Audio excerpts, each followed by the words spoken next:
êtes à l'écoute de la Ligue des Cinévores, toujours ma compagnie et celle de Max, mon collaborateur habituel.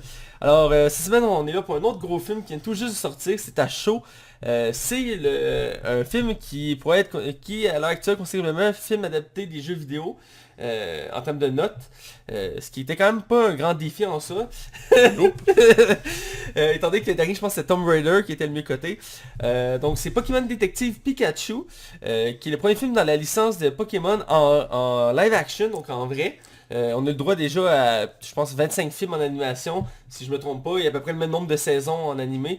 C'est une série hyper connue à travers le monde. Je pense que c'est un des animes les plus connus à travers le monde. Si c'est pas dans le top 5, je serais surpris. Si c'est pas la plus connue. Le Dragon Ball qui doit la coter, là, mais... Je sais qu'il y a Gundam aussi qui est dans le top. C'est un des premiers animés qui a fait le tour du monde. Ouais, mais Pokémon, ma mère connaît ça. Là. Ouais, bah c'est tellement répandu, c'est fou là. C'est Dragon Ball, ma mère, je pense pas qu'elle connaît ça. Ouais, non, je pense que Pokémon serait plus haut que Dragon Ball, effectivement. Bref, c'est le gros film qu'on écoute cette semaine. Mais d'abord, on va discuter autour de la bande-annonce de Hit 2, qui vient tout juste de sortir aussi. On va parler aussi de l'avenir de Disney, qui semble immense.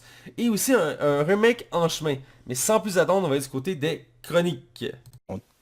Les chroniques. On est du côté des chroniques. Et là, on commence par ce qu'on a vu et écouté. Mais d'abord, Max, je veux savoir comment tu vas. Je vais bien. C'était profond. Ouais, je suis fatigué. Je suis fatigué. Ah, les brosses, virer des brosses, c'est party, la coke. Non, beaucoup. La job, man, la job. C'est vrai qu'il y a une dette qui s'amplifie de semaine en semaine. Ah ouais, je sais pas si c'est la semaine passée j'en ai parlé, mais 700 pièces de frein, là. Écoute, à ce rythme-là, tu vas encore une dette à payer à 60 ans, là. Ouais, surtout que je fais pas 150 000 par année, mettons, là. Ouais, j'espère que tu vas réussir à régler ça bientôt, parce que... Alors, moi aussi. Je dirais que ça a l'air d'être infernal pour toi. Ah ouais, je tenais... Je sympathise avec toi, sérieusement, là. Merci. Bref, moi, vu que tu me le demandes comme d'habitude, parce que tu t'es... Non, pas du tout. Non, c'est ça. Écoute, je fais le malade, mais je suis là pareil, parce que c'est important de faire notre podcast. Ça fait 2 jours que je rush ma vie. Il y a une journée que j'étais juste dans la côte, là, ça va un peu mieux. Je sais pas ce que j'ai, je sais pas si je vais mourir demain, mais aujourd'hui je suis là pour le podcast et je pense que c'est ce qui est important. As-tu une relation amoureuse avec une chèvre? Pas comme toi, je sais que toi t'aimes ça en faire là, mais non moi... Les chèvres, j'en conçois pas, mais... T'en conçois pas, j'espère que t'en conçois pas. Demi-chef de Beyond. Tu vas créer des satires. J'ai mal. Ok, là au début on va se concentrer sur ce qu'on a vu écouter. Non, vas-y en premier parce que je vais comme d'habitude j'ai écouté beaucoup de choses, mais il faut préciser que j'ai quand même pas mal de temps libre actuellement pour écouter du stock. T'es payé pour vous écouter. Je l'aurais pas dit de même, mais ça ressemble pas mal à ça. 12 heures de nuit à rien faire, c'est long. Ok. J'imagine. Mais... De 22 à 10 heures du matin, là, c'est long. Ok. Mais toi, t'es payé. Je sais que je suis payé. Hey, t'imagines-tu quand Google Stadia va sortir, tu vas pouvoir jouer avec ton cellulaire et ta manette? Oui, effectivement. Mais je gamerais pas à job, je serais pas à l'aise de faire ça. Mais j'ai écouté pas mal de choses. J'ai fait un marathon d'une série que j'ai découvert récemment, qui est rendue dans mon top de mes séries comiques préférées. J'en ai entendu beaucoup parler, mais j'avais attendu un peu avant de l'écouter. C'est The Good Place, la bonne place en français, j'imagine, qui existe en français, mais je l'ai écouté en anglais, pour la simple et bonne raison que j'ai pas aimé le doublage que j'ai entendu. C'est une doublage français de France d'ailleurs, un peu comme pour le Brooklyn Nine-Nine, c'est le même problème que j'avais. Qui a 3 saisons actuelles, une 4ème qui s'en vient, et avec Kristen Bell comme actrice principale, qui est une actrice qui est ma foi excellente. Je l'avais pas vu dans beaucoup de projets en tant que tel. Elle avait été très connue pour la série Veronica Mars, qui va revenir d'ailleurs, c'est annoncé, sur Netflix je crois. Je pense que c'est un film qui était annoncé. Pas Hulu? Hulu peut-être, en tout cas il y a un film ou une nouvelle série qui est partie avec elle. C'est juste drôle parce qu'on en parlait la semaine passée puis ils ont annoncé comme une nouvelle saison cette semaine. Ouais, la question c'est drôle. Bref, c'est vraiment une bonne série comique. Dans le fond, c'est l'histoire d'Eleanor qui se réveille à la bonne place, qui est comme le paradis. Et donc, elle était choisie pour être là parce qu'à cause de ses bonnes actions, elle est dans les rares personnes qui ont assez de bons points pour se retrouver là. Elle va être guidée par l'architecte de l'endroit qui s'appelle Michael, qui va le guider, Michael. Et rapidement, on va apprendre qu'elle n'était pas censée être là. Elle a toujours fait une vie de marde. Elle était très hypocrite, très méchante, très égoïste. Elle se foutait de l'environnement, elle était alcoolique, tout ça. Et elle s'est retrouvée là par un bug du système et elle va tenter de changer sa vie pour rester là parce qu'elle ne veut pas se retrouver dans la mauvaise place comme l'enfer si on peut dire. Et la série va vraiment s'amuser avec cet humour-là de qu'est-ce qui est bien, qu'est-ce qui est mal. Elle va croiser d'autres personnages qui vont compléter son histoire. Puis vraiment, il va y avoir plein de clichés sur ce qui est le ciel, ce qui est l'enfer. Puis ce qui est mal et ce qui n'est pas. Puis aussi une bonne... Comme je sais, il y a un bon débat autour du fait de quelle action est bien et quelle action est mal. Parce que tu peux faire une action que tu penses qui est bonne, mais au final l'action peut être mauvaise. Dans le sens que, il donne un exemple à un moment donné dans la série où que tu dis je vais acheter des tomates à l'épicerie. Tu dis c'est une bonne action, tu vas acheter des légumes, tu sais, c'est mieux. Mais non, parce que les légumes ont été faits sur des plantations qui ont été exploitées avec des pesticides par une compagnie que le gars il est multimilliardaire qui se fout d'environnement. Donc au final ta bonne action te donne des points négatifs. Tu sais. Puis c'est pour montrer à quel point que le système. La série est vraiment intéressante pour ça, faut vraiment la voir. Je vais pas trop spoiler, mais les personnages sont très attachants, l'humour est très bon. Puis j'ai vraiment adoré ça. J'ai dévoré 3 saisons en quasi 2 semaines. Les 2 premières saisons sont sur Netflix. La troisième devrait plus tarder. La quatrième était annoncée il y a pas très longtemps. C'est vraiment très bon. C'est très court aussi, je pense que c'est 13 épisodes par saison. Ça se coûte très bien. C'est un peu dans la même lignée que les Brooklyn Nine-Nine. C'est léger, c'est comique. Ça se coûte très bien. Je vous invite à découvrir ça. J'ai écouté la saison 4 de Lucifer qui vient tout juste de sortir sur Netflix. Très attendu, étant donné que la série avait été annulée l'année passée en même temps que Brooklyn Nine-Nine. Et justement, tu te rappelles, à l'époque, j'étais en crise parce qu'il y avait renouvelé Brooklyn Nine-Nine et pas Lucifer. Et j'avais développé une haine temporaire envers Brooklyn Nine-Nine avant de dévorer cette série-là d'une traite. J'ai lu que Lucifer, la saison 3 sur Netflix, c'est pas en français, mais la saison 4, oui. J'ai pas regardé si c'était en français la saison 4 de Lucifer, vu étant habitué d'écouter en anglais, et que j'avais écouté des extraits de la saison 1 en français, et ça rendait pas justice au personnage de Lucifer comment je dirais ça, autant qu'il est Lucifer, autant qu'il est son acteur britannique. Donc le fait de transposer ce côté-là britannique de sa personnalité en français, j'ai trouvé que ça accordrait moins bien. Bref, j'ai écouté la saison 4 de Lucifer au complet, j'ai trouvé ça excellent. Elle est très courte par rapport à ce qu'on était habitué, dans le sens que la saison durait, avec les épisodes bonus, 24 épisodes. Combien là? Là, il est de 10 épisodes. Ah ouais, tabarouette. Ouais, 10 épisodes. C'est une bonne chose, parce que je trouvais que si à la saison 2 ça s'étirait, là, 10 saisons, t'as le temps de compter une affaire, puis d'aller plus rapidement. Mais c'est ça, il n'y a pas de longueur, il y a des bons ajouts à la série, les enjeux sont concrets, même si c'est certains enjeux qu'il y avait depuis la première saison, ici sont bien travaillés, il y a une conclusion vraiment poignante, que ça te vient chercher, t'as des émotions. Ils n'ont pas confirmé s'ils faisaient une 5e saison, mais la saison 4 offre vraiment ce qui aurait dû être d'avoir une belle conclusion pour l'univers de Lucifer. Ben il y a un good buzz là autour, là, fait que je serais pas surpris. Là. Elle est très bien cotée. Ben toutes les saisons sont bonnes de Lucifer. Oh oui, c'est vraiment très bon. Même si la saison 3 avait quand même quelques longueurs, ça reste très bon. Le personnage est très attachant de Lucifer. L'acteur il est amoureux de ce personnage-là, puis il se met à fond dedans. Puis le casting autour est écœurant. Moi j'adore tous les personnages qui gravitent autour, autant le frère de Lucifer que la détective qu'on suit du début à la fin. C'est 2 personnages que je trouve très attachants. Toi je sais que tu tripes beaucoup sur Mezekin, qui est la démon. Tu mets ça sur mon dos, mais toi aussi, fuck you là. Ouais, ouais, ils l'ont mis. Ben toujours bien en cuir pis tout là. Ça. Ouais. Ils le savent, hein. Ah ben ils l'ont choisi aussi pour ça, tu sais, elle est très belle là. Il fallait monter comme l'image d'un démon, tu sais, séducteur pis tout ça. Ouais. Puis même chose pour l'acteur. C'est réussi. C'est la même chose pour l'acteur qui fait Lucifer, ils ont pris un acteur super beau là. Ouais, il est en forme là, monsieur. Tu sais, il est en forme, il a la tête carrée, tu sais, le look, le veston cravate, tu sais. Il paraît bien, ouais. Tu sais, les filles tombent sur son champ, puis dans la série c'est le même tout le temps, puis même à l'extérieur, tout le monde tripe dessus. Même pour un teaser, on le voyait en costume de bain sortir d'un genre un spa, puis il y avait genre je pense que c'est un verre de vin dans les mains, puis genre c'était au ralenti, toutes les filles tripaient là.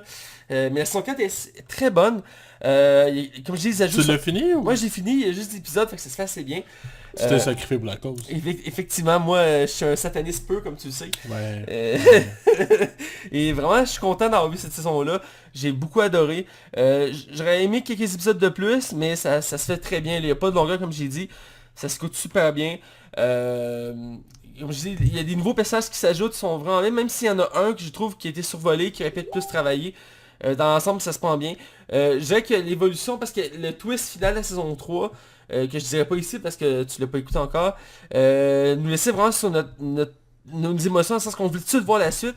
Et ils ont fait comme un bond dans le temps pour la saison 4, pour comme relancer un peu l'histoire. Et sur le coup, c'est un peu frustrant, mais à longue, on l'accepte et ça vient bon. Mais c'est une petite frustration du début. Mais dans l'ensemble, c'est excellent du début à la fin. Je suis vraiment content. Netflix a réussi à redonner de la qualité à la série, à donner vraiment un second souffle à la série Lucifer. J'ai écouté aussi la saison 2 de Future Man au complet. Je sais plus si j'avais mentionné ici, mais je le mentionne au cas où. Je l'ai fini il y a pas très longtemps, je pense que je l'ai fini vendredi passé. Vraiment excellente série. C'est une série qui s'amuse avec le délire, dans le sens que c'est une série humoristique qui se prend pas au sérieux, qui travaille avec le voyage dans le temps, avec l'acteur qui jouait Pita dans Hunger Games. Ici vraiment ils ont été dans un autre concept la saison 2.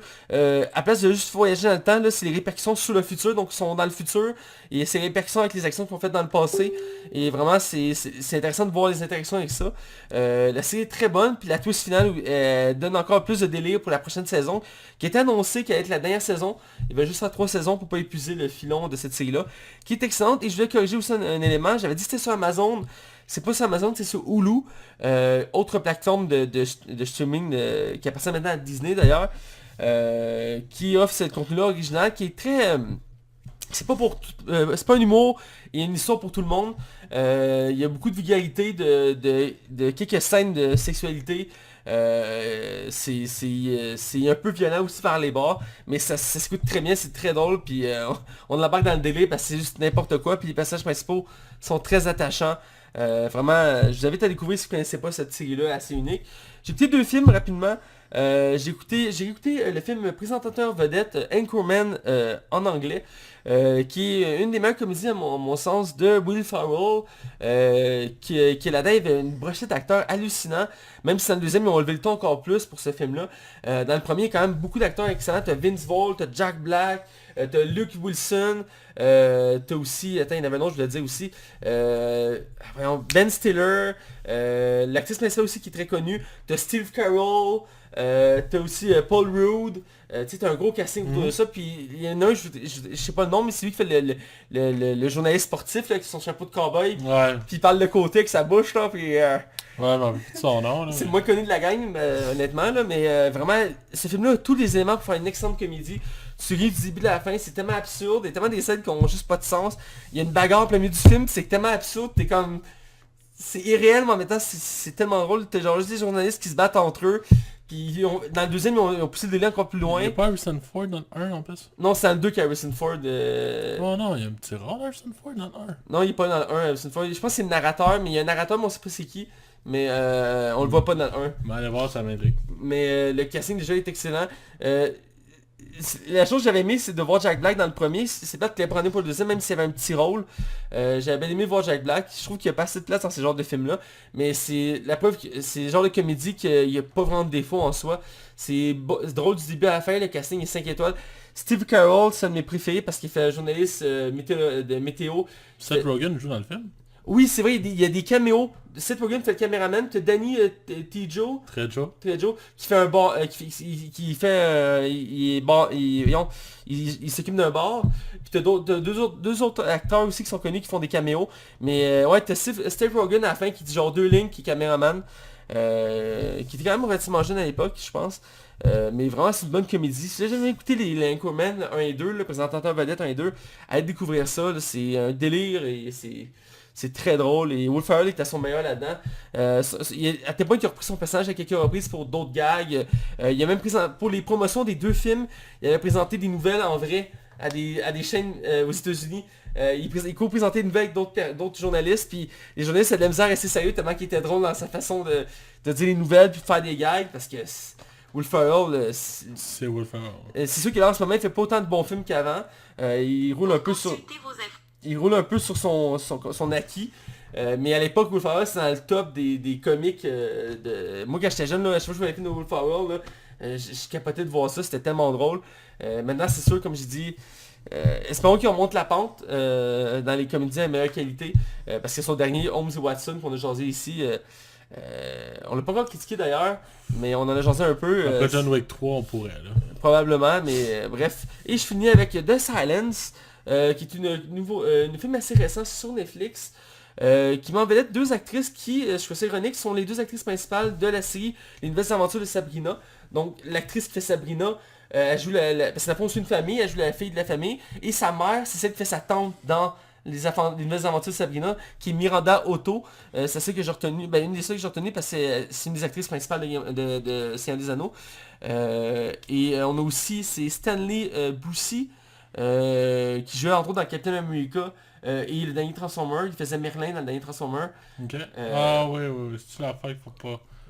Ah, c'est pas une gimmick comme Bird Box, là, pis Ouais, Place. si on suit, à fond, c'est un peu le même concept. Netflix s'est fort là-dessus récemment dans ses films. The Silence, à fond, le concept est simple. C'est, à fond, c'est une famille ordinaire, dans une banlieue ordinaire, et la fille principale, la jeune fille, qui est celle qui fait Sabrina, je pourrais dire son nom. Je pensais que c'était la fille de Phil Collins qui jouait là-dedans. Non, c'est pas la fille de Faye Collins là-dedans. D'ailleurs, c'est la première fois que je la voyais pas blonde, l'actrice. D'habitude, tout le temps blonde dans ses rôles. Elle était brune. Dans le fond, après un accident il y a quelques années, elle est devenue sourde. Fait qu'elle a appris le langage des signes, puis sa famille aussi. Ce qui va être utile pour plus loin dans l'histoire, parce que comme le nom le dit, The Silence. Et dans le fond, dès le début du film, juste avant qu'on rencontre cette famille-là, des chercheurs fouillent une grotte jamais explorée aux États-Unis, sur la côte Est. Et en l'explorant, ils font un trou dans une cavité. Ils célèbrent une ancienne race de chauves-souris voraces qui étaient enfermés là depuis toujours et qui ont évolué pour survivre et qu'ils bouffent tout ce qu'ils croisent sur leur chemin. Donc ils vont s'échapper et ils vont commencer à infester tous les États-Unis.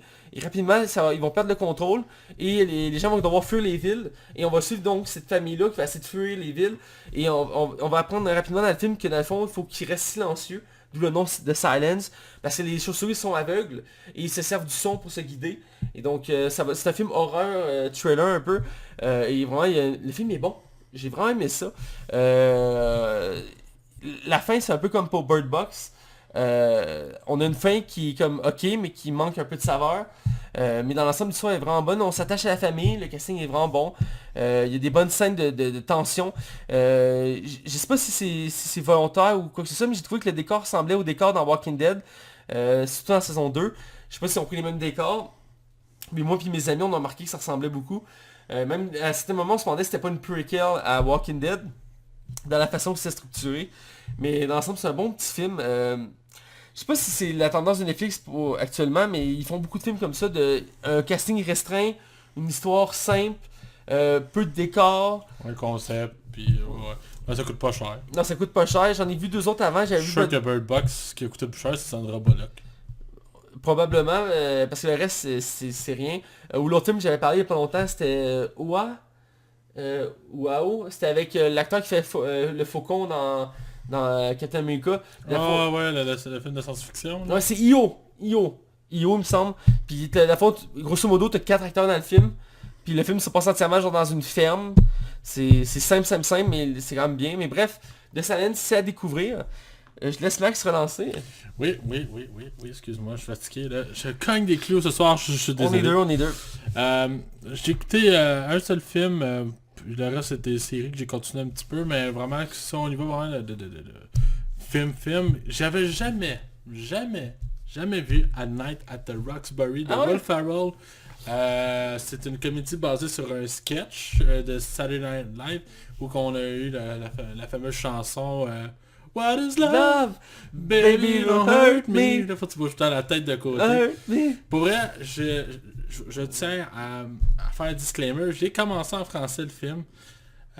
C'est parce qu'il était sur Amazon Prime, puis j'ai commencé en français. J'avais pas le goût de me casser la tête, point. Bref, puis finalement, après 5 minutes, j'ai pas été capable, j'ai été switché en anglais. Ah ouais, ce point-là. Ouais, c'est la traduction française de France, fait que c'était comme épouvantable.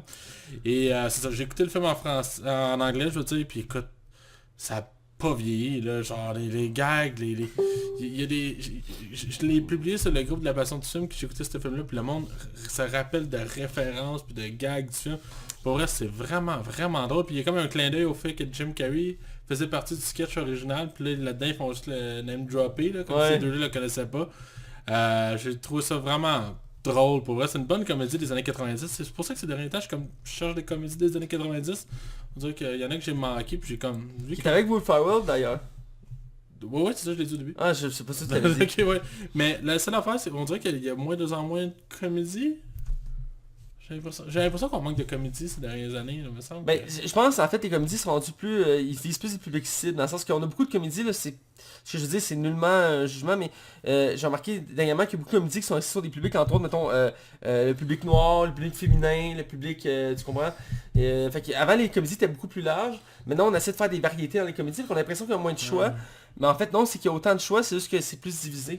C'est ça, ouais, ben en tout cas, on va voir là, au fil des années, j'ai l'impression que ça manque quand même un peu. Tu sais, on a fait combien de temps qu'on a pas eu un genre de film à la 21 Jump Street ou On va avoir Men in Black qui s'en vient. Horrible Boss ou Hangover, mais ça qu'on est dû là, tu sais. Mais ouais, il y a Men in Black qui s'en vient le mois prochain, qu'on va sûrement aller voir toi puis moi. Puis la dernière balance m'a donné le goût. Fait que, ben bref, c'est tout ce que j'ai écouté. On peut aller avec les nouvelles. Ouais, petit parenthèse, je connaissais... j'ai pas vu le film en entier de Night, mais j'ai déjà vu des extraits, puis j'ai vu tous les sketchs qu'on rapporte ce truc-là. Effectivement, à la base, Jim Carrey était dans les sketchs avec Will Fire, puis le troisième, je sais fuck all pas son nom, qui est le plus petit de la gang. Je suis allé voir ce qu'il faisait, puis il faisait juste des petits rôles ou du voice acting. Ouais, je pense que c'est un humoriste à la base, faisait des sketchs, tout ça, puis en tout cas. Mais bref, j'aimais beaucoup ce gag-là, puis il y a beaucoup de mimes là-dessus. Si vous avez jamais vu, allez voir, il y a beaucoup de mimes, beaucoup de références. C'est très drôle, puis effectivement, comme tu dis, ça a bien vieilli. Ouais, puis mon dieu, qui est jeune, Will Ferrell là-dedans. Oui, j'avais vu des images en plus il y a pas longtemps, j'étais comme shit. Il joue juste le moron en arrière qui appuie tout ce que son frère dit. Là. Son frère est comme le leader, puis lui il est comme oh ouais, on le fait. C'était bon. Ouais, effectivement. On va dans les nouvelles. Ouais. Je te laisse commencer avec ta une nouvelle. On fait un petit tour de Marvel parce que qui dit un nouvel épisode de la Ligue des Cinémas dit nouvelle par rapport à Marvel. Oh, excusez. On va commencer par la première nouvelle. C'est officiel, mot pour mot, Thor va réapparaître dans la phase 4. Spoiler alert, si vous n'avez pas vu une game, mais là vous êtes... Le film est rendu à 2,5 milliards de dollars. Si vous l'avez pas vu, vous étiez où là? Tout le monde l'a vu. Sortez de votre caverne. Ceux qui l'ont pas vu, voulaient pas le voir. Voilà. Point. C'est ça, fait que Thor, c'est officiel, il va revenir dans la phase 4. On ne sait pas encore si ça va être un film à part entière ou ça va être avec les Asgardians of the Galaxy. Mais oui, c'est officiel, ça a été confirmé par Kevin Feige et Chris Hemsworth lui-même. Alors, ça s'en vient. Ce qui me permet d'aligner un peu une double nouvelle. Black Widow, des photos de tournage ont déjà leaké. On sait officiellement que le film il a commencé à tourner. On ne sait pas tout à fait tout le casting, mais on sait juste que le projet est lancé. On sait juste qu'il va y avoir Scarlett Johansson et David Haber alias Hellboy alias le shérif dans Stranger Things. Mais le film il a commencé. Spoiler alert, skipper de 20 secondes si vous voulez vraiment rien savoir du film. Mais les photos de tournage qui sont sorties, c'est des arbres de couleur. Pourquoi les arbres sont de couleur? Parce que... Quelle couleur? Mauve. Mon hypothèse, c'est que Captain America va aller rechercher Natasha. Ok. Avec la pierre. Ok. Quand il va les porter. C'est mon feeling. Ok. Ça pourrait être intéressant comme intrigue, effectivement. Mais bref, c'est juste ça qui est leaké, mais c'est vraiment ce film-là qui a des photos du tournage. Bref, je te laisse aller que t'as pas une nouvelle. Oui, c'est annoncé d'un film classique de Disney que honnêtement je connaissais pas. Non, t'as jamais vu ça pour vrai? Non, j'ai jamais vu ça honnêtement à la Avec base. la trappe à fourmis pis tout, ça te dit rien. Ça me dit rien, mais le nom me dit quelque chose, je l'ai déjà entendu quelque part, mais je l'ai jamais écouté. Et c'était considéré à l'époque comme un des plus grands succès de Disney en live action. S'il te plaît, prends pas le nom français de France. Chérie, j'ai rétréci les gosses. Chérie, j'ai rétréci les enfants. Ah, les enfants. Parce que moi, j'ai rétréci les testicules, là. C'est le nom que vous venez d'entendre. Ils ont annoncé un remake qui va être préparé par Disney. C'est un film qui... ça fait... Je sais pas ce que nos assistants ont à soir. Ouais, nos seuls sont possédés. C'était un des films cultes des années 80 de Disney. Ça avait fait relancer la machine Disney à l'époque. Je sais parce que je me suis renseigné pour savoir de quoi je parle. Ah ben moi aussi, tu savais pas c'était quoi, je l'aurais pris. Ah, c'est correct. Tu compléteras. Mais bref, c'était un film culte à l'époque. Ils ont annoncé un remake. Ça faisait longtemps espérer que les gens voulaient un remake. Et que Disney parlait qu'ils voulaient faire un remake aussi. Mais vu qu'il y a beaucoup de projets, à un moment donné, il faut faire des choix. Ouais. Finalement, ils ont réussi à trouver un espace dans leur calendrier chargé. qui commence à être de plus en plus gros. On reviendra. Ouais, tu en reviendras là-dessus. Et ils vont faire un remake de ce film-là, qui devrait sortir d'ici les 2 prochaines années. Il n'y a pas tant d'éléments qui en est sorti en tant que tel. On a Josh Gad qui va être dans le rôle de titre. Qu'on a pu voir dans La Belle et la Bête. Oui, entre autres, qui est habitué aux positions de Disney. Il a prêté sa voix aussi à Olaf dans La Reine des Neiges. Aussi. Puis il est aussi au film qui va sortir cet été, qui est Artemis Fowl, qui est une nouveauté de Disney qui va sortir en août. Il va être dedans aussi. Donc ils l'ont choisi, mais pour l'instant c'est pas mal la seule chose quand on sort du film. J'espère qu'ils vont être capables de faire un petit clin d'œil à... Comment il s'appelle Rick, l'ancien acteur qui jouait là-dedans, c'était Rick, c'est peut-être pas précisé dans la nouvelle. Oui, c'est précisé au début. Il a joué dans Ghostbusters aussi. Ah oui, je sais de qui tu parles, oui. Le voisin là, qui est dans Ghostbusters. C'est Rick. Ouais, je l'ai vu tantôt dans la nouvelle. Mais ouais, c'est l'acteur qui fait le voisin dans Ghostbusters. Ouais, ce gars-là s'est retiré après la mort de sa femme pour élever les enfants. Ouais, j'avais lu ça à un moment donné, il avait fait quand même des pas pires films, puis à un moment donné, il a tout arrêté. Ouais, c'était pas parce qu'il était pas populaire. Je comprends, ses récits étaient vraiment bonnes, mais c'était ça. J'aimais bien quand j'étais jeune. Parce qu'on checkera une autre tantôt, puis on reviendra là. Mais ouais, bref, c'est un film qui va être quand même attendu pour les fans. Moi, honnêtement, ça m'intrigue parce que je connaissais pas. Puis je connais quand même la plupart des gros films de Disney. Celui-là, il m'est passé sur le radar. Je sais pas si c'est parce qu'à l'époque, mes parents voulaient pas que je le vois.